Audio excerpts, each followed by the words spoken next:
시청자 여러분 안녕하십니까? 선거법 위반으로 1심에서 당선 무효형인 벌금 500만 원을 선고받은 이재수 춘천시장에 대한 항소심 두 번째 재판이 열렸습니다. 변호인들은 프레젠테이션을 하며 모든 혐의에 대해 무죄를 주장했지만 확실한 반전 카드가 없었다는 평가가 나오고 있습니다. 백승호 기자가 보도합니다. 이재수 춘천시장 측 변호인들은 호별 방문 금지 조항 위반과 허위사실 공표 혐의 모두 무죄라고 주장했습니다. 특히 허위사실 공표, 무죄 입증에 공을 들였습니다.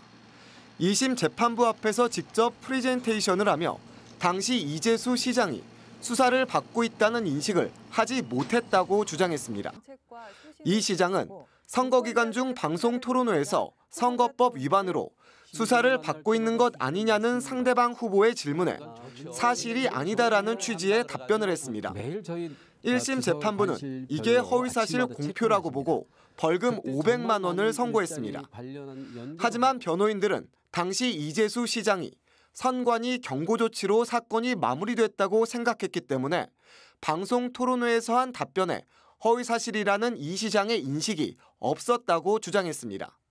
또 당시 경찰관이 수사 규칙을 제대로 지키지 않았다며 엄밀히 따져 수사 중도 아니었다고 덧붙였습니다.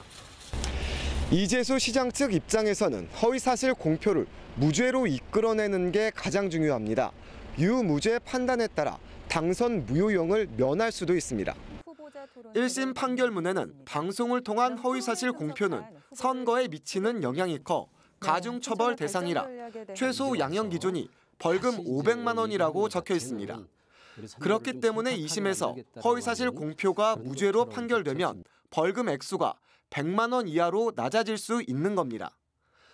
하지만 1심이었던 국민참여재판에서 배심원들이 만장일치로 허위사실 공표 혐의를 유죄로 인정한 상황에서 2심 재판부가 이를 뒤집기 어렵다는 전망도 나옵니다.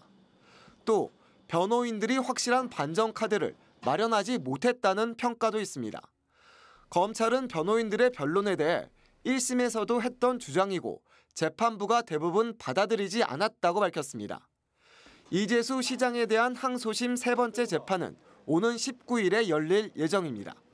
MBC 뉴스 백수호입니다.